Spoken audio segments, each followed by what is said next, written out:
नमस्कार, श्वेताज किचनमध्ये तुमच्या सगळ्यांचं स्वागत आहे। आज आपण नारळी पौर्णिमा आणि अर्थातच रक्षाबंधनासाठी एक खास पदार्थ म्हणजे नारळी भात बनवणार आहोत। वरवर बघायला हा पदार्थ सोपा वाटत असला तरी ट्रिकी मात्र नक्कीच आहे, कारण त्यातलं पाणी आणि गुळाचं प्रमाण अचूक जमलं तर हा पदार्थ उत्तम होतो। म्हणूनच आज आपण अचूक प्रमाणासह सोप्या पद्धतीने हा भात बनवणार आहोत। चला तर मग रेसिपीला सुरुवात करूयात। तर नारळी भात बनवण्यासाठी आपण इथे 1 कप इतका बासमती तांदूळ घेतलेला आहे। आता पाणी घालून आपल्याला हे तांदूळ 2 ते 3 वेळेला पाण्याने स्वच्छ धुवून घ्यायचे आहेत। आता तांदूळ धुवून झाल्यानंतर यातलं जे पाणी आहे ते आपण काढून टाकणार आहोत आणि आता हा तांदूळ आपल्याला असाच बाजूला ठेवायचा आहे। तोपर्यंत एका पॅन मध्ये 2 चमचे इतकं साजूक तूप आपण गरम करून घेणार आहोत। आणि आता यामध्ये 3 ते 4 लवंगा आणि एक छोटा दालचिनीचा तुकडा आपण घेतला होता, त्याचे असे 2 भाग आपण केलेले आहेत आणि आता हे तुपावर आपल्याला परतून घ्यायचे आहेत। आणि त्यानंतर यावर आपल्याला हे धुतलेले तांदूळ घालायचे आहेत। आता हे तांदूळ या तुपावर आपल्याला व्यवस्थित परतून घ्यायचे आहे। तर मंद आचेवर हे तांदूळ आपण परतून घेणार आहोत। तांदूळ परतून झाल्यानंतर यामध्ये 2 कप इतकं पाणी आपल्याला घालायचं आहे। तर 1 कप इतके तांदूळ होते, त्यासाठी तांदळाच्या दुप्पट पाणी आपण त्यामध्ये घातलेलं आहे। आता या पाण्याला उकळी आली की यावर झाकण ठेवून मंद आचेवर हा भात आपल्याला शिजू द्यायचा आहे। तर आता इथे तुम्ही पाहू शकता भात तयार झालेला आहे। आपण चेक करून पाहूया।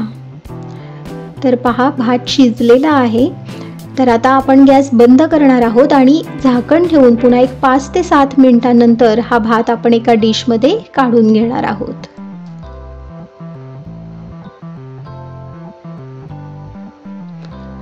हा भात आता आपल्याला थंड करून घ्यायचा आहे। भात थंड होईपर्यंत पुन्हा पॅन मध्ये आपण 2 चमचे इतकं साजूक तूप घेतलेलं आहे, त्यावर काजूचे तुकडे, बदामाचे काप आपण घालणार आहोत आणि आता हे मंद आचेवर आपल्याला क्रिस्पी होईपर्यंत परतून घ्यायचे आहेत।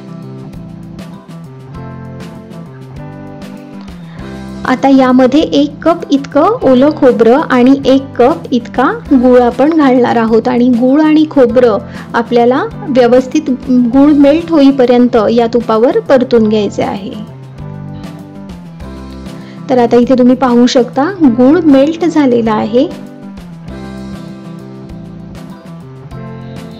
आता गूळ मेल्ट झाल्यानंतर यामध्ये आपण मनुका आणि पाव चमचा वेलची, जायफळ पूड आणि अगदी चिमूटभर मीठ आपल्याला घालायचं आहे आणि पुन्हा एकदा आता हे व्यवस्थित मिक्स करून घेऊयात।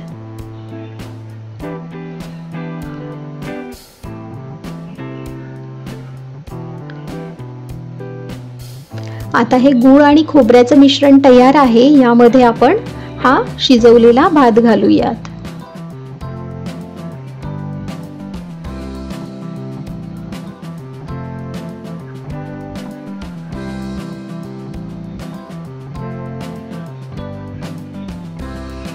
हा भात आता गूळ आणि खोबऱ्याच्या या मिश्रणामध्ये आपल्याला व्यवस्थित मिक्स करून घ्यायचा आहे। तर अगदी हलक्या हाताने हा भात आपल्याला मिक्स करायचा आहे। भात मिक्स करत असताना त्याचे जे कण आहेत ते तुटणार नाहीत याची काळजी आपल्याला घ्यायची आहे।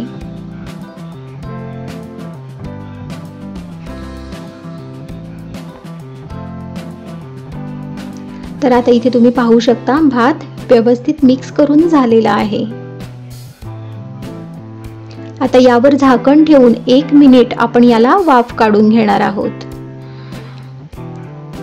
तर पहा, आपला नारळी भात आता तयार झालेला आहे।